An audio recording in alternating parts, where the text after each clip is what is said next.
السلام علیکم ورحمۃ اللہ وبرکاتہ۔ امید ہے کہ آپ تمام حضرات خیر و عافیت سے ہوں گے۔ اللہ تعالیٰ ایسے ہی عافیت کے ساتھ رکھے۔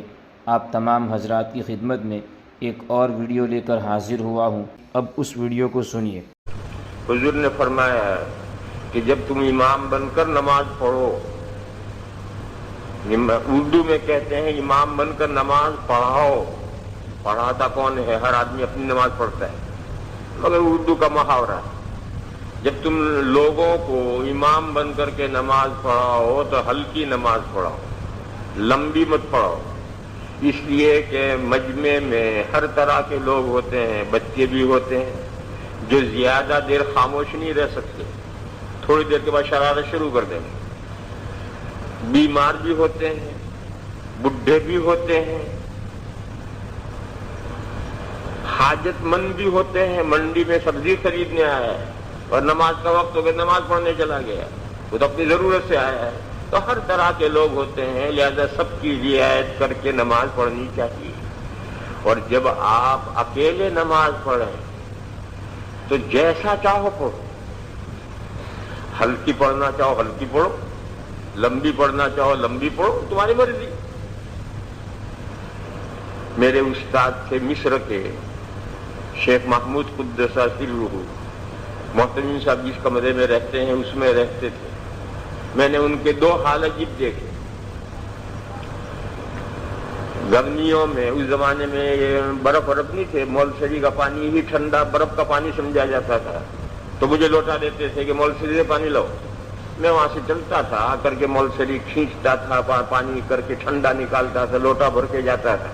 تو میرے کمرے سے نکلنے کے بعد وہ نماز پڑھنے کھڑے ہوتے، اور جب میں لوٹ کر جاتا تو وہ سلام پھیر کر مصلی پر بیٹھے ہوتے، مجھ سے کہتے سعید صلیت اور بار۔ کبھی تو ان کا یہ حال ہوتا ہے۔ اور تہجد کے وقت میں سردیوں میں اٹھتا، جا کر ان کو پانی چولہے پر گرم کر کے وضو کرواتا، وضو کروا کر کے مصلی بچھا کر کے وہ نماز کے لیے کھڑے ہوتے، اور میں نیچے آ کر کے صدر دروازے سے باہر جو کمرہ ہے اس کے باہر جو پتھر ہے اس پر بیٹھ کر میں قرآن یاد کرتا۔ تو ایک پاؤں قرآن کریم حفظ کرنے کے بعد جب میں جاتا تھا تو ابھی وہ پہلی ہی رکعت میں کھڑے ہوتے اور رو رہے ہیں اور پڑھ رہے ہیں، یعنی تقریباً 1.5 گھنٹے کے بعد جب جاتا ہے وہ پہلی رکعت میں کھڑے ہوتے۔ تو کبھی ان کا یہ حال ہوتا تھا، کبھی ان کا یہ حال ہوتا تھا، جیسا تمہارا جی چاہے پڑھو، جلدی جلدی جائے، کیا لمبی سے لمبی۔ لیکن جب لوگوں کو نماز پڑھاؤ امام بن کر کے تو ہلکی نماز پڑھاؤ۔ یہاں یاد رکھنے کی خاص الخاص بات یہ ہے جس میں عام طور پر مولویوں کو غلط فہمی ہوتی ہے، وہ یہ ہے کہ تخفیف کا تعلق صرف قرات سے، رکوع، سجدہ، قومہ، جلسہ، قاعدہ، ان کے ساتھ تخفیف کا کوئی تعلق نہیں، صرف قرات سے۔ اور قرات میں بھی فاتحہ سے نہیں ہے کہ آدھا فاتحہ پڑھا آدھا چھوڑ دیے، نہیں، قرات میں سورت جو ملاتے ہیں، یہ سورت ملاتے ہیں، اسی سے تخفیف کا تعلق ہے۔ مولوی یہ کرتے ہیں کہ رکوع سجدوں کا ٹھکانہ نہیں ہے، 3 مرتبہ ڈھنگ سے تسبیح کہہ سکے اتنا بھی رکوع سجدہ نہیں کرتے، اور ان کے قومے اور جلسے کا تو خدا حافظ۔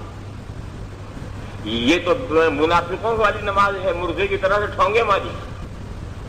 اس لیے یاد رکھو تخفیف کا تعلق صرف سورت ملانے کے ساتھ ہے، قرات کے ساتھ تعلق ہے، اور کسی چیز کے ساتھ تعلق نہیں ہے۔ بقیہ چیزیں تمام نمازوں میں یکساں رہیں گی۔ دوسری بات، تخفیف کے سلسلے میں بھی شریعت نے عام مجمع کا لحاظ کر کے قراءتیں ہر نماز کے لیے الگ الگ متعین کر دی ہیں۔ یہ جو شریعت نے قراءتیں مسنون کی ہیں یہی تخفیف ہے، اس سے زیادہ تخفیف کرنے کی اجازت نہیں۔ شریعت نے لوگوں کے احوال کی رعایت کر کے خود ہی تخفیف کی۔ دیکھو صبح کوئی کام نہیں ہوتا، ہر آدمی فارغ ذہن ہوتا ہے، ابھی کوئی کام دھندا شروع نہیں ہوا، لمبی قرات، اور عصر مغرب یہ عین کاروبار کے بیچ میں آتی ہے، تو چھوٹی چھوٹی قرات۔ یہ لوگوں کی حاجتوں کا لحاظ کر کے ہی تو عصر مغرب کم قراتیں رکھی ہوئی۔ لہذا جو شریعت نے جو قراءتیں مقرر کی ہیں جن کا بیان آگے تفصیل سے آ رہا ہے وہ جو قراءتیں ہیں یہی تخفیف کا معیار ہے. لہذا عام حالات میں اس سے کم قراءت نہیں کرنی چاہیے. کوئی اتفاقاً ایسا مریض ہے جو یہ کہتا ہے امام صاحب سے کہ آپ جتنا مسنون قراءت فجر میں کرتے ہیں مجھ سے کھڑا نہیں ہوا جاتا، قل ہو اللہ پڑھو فجر میں، تو اس مریض کی وجہ سے فجر میں قل ہو اللہ نہیں پڑھی جائے گی. اس مریض سے یہ کہا جائے گا آپ بیٹھ کر کے سنیں قراءت، کھڑے نہیں ہو سکتے تو آپ بیٹھ کر پڑھیں، جب رکوع کا وقت آئے کھڑے ہو جائیں. اور اگر یہ بھی آپ کے بس کا نہیں تو پھر گھر پڑھیں نماز، پھر اس مریض سے کہیں آپ نماز گھر پڑھیں. باقی جو شریعت نے قراءتیں مسنون کی ہیں وہ قراءتیں تخفیف کا معیار ہے، اس سے زیادہ تخفیف کی اجازت نہیں ہے. ہاں کوئی ایمرجنسی بات ہو، جیسے کہ گاڑی آنے والی ہے اور فجر کی نماز اسٹیشن پر پڑھنی ہے، تو اب وہاں فجر میں مسنون قراءت نہیں کریں گے بلکہ وہاں اور ہلکی کر دیں گے، حالات کے لحاظ وہاں کریں گے. لیکن یہ تو ایمرجنسی بات ہے، یعنی ناگہانی بات پیش آئی ہے، اس میں تو مزید لحاظ کیا جائے گا، لیکن عمومی احوال میں مسنون قراءتوں سے کم نہیں کی جائے گی. یہ مسنون قراءتیں جو ہیں یہی تخفیف کا لحاظ کر کے کی گئی. یاد ہے وہ قصہ آپ کو، حضرت معاذ رضی اللہ تعالیٰ عنہ ایک مسجد میں نماز پڑھایا کرتے تھے، دیر سے تشریف لے جاتے تھے. ایک رات گئے اور فجر کی عشاء کی نماز میں سورہ بقرہ شروع کر دی. اب سورہ بقرہ شروع کر، اس زمانے میں رکوع نہیں تھے، قرآن کریم میں رکوع نہیں تھے. اب تو رکوع پر جا کر رکتا ہے آدمی، تو رکوع تھے ہی نہیں. اب سورہ بقرہ شروع کی ہے تو پوری پڑھیں گے ایک رکعت میں یا 2 رکعتوں میں. ایک آدمی سے برداشت نہیں ہوا تو اس نے نماز توڑ دی، کیونکہ تو مسلسل جا رہا پڑھتا اسے برداشت نہیں ہوا. میرے ایک استاد تھے، میں نے مشکات پڑھی تھی ان سے، اللہ تعالیٰ ان کو غریق رحمت کرے، جنت المعلا میں بہت اونچے درجے عطا فرمائے. بہت ایک مرتبہ رمضان میں میرے ایک دوست کو پکڑ لیا، چل نفلوں میں قرآن سنا مجھے. اب وہ تھا بڑا بدماش، اس نے سوچا کہ آج پھنس گئے تو روزانہ پکڑ لے جائیں گے، تو جا کر وہ کھڑا ہو گیا. تھا جید حافظ، اس نے وہ شروع کیا اور پڑھتا رہا پہلا پارا پورا کیا.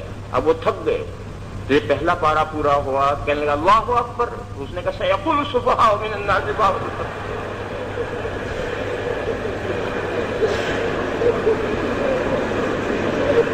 بہرا کھڑے رہے. دوسرا پارا پورا کیا تو وہ زور سے کہا اللہ اکبر. اس نے کہا تلک الرسول اللہ صلی اللہ علیہ وسلم. تو نماز توڑ دیا اور کہا جا تیرے ابا بلا رہے ہیں گھر جا.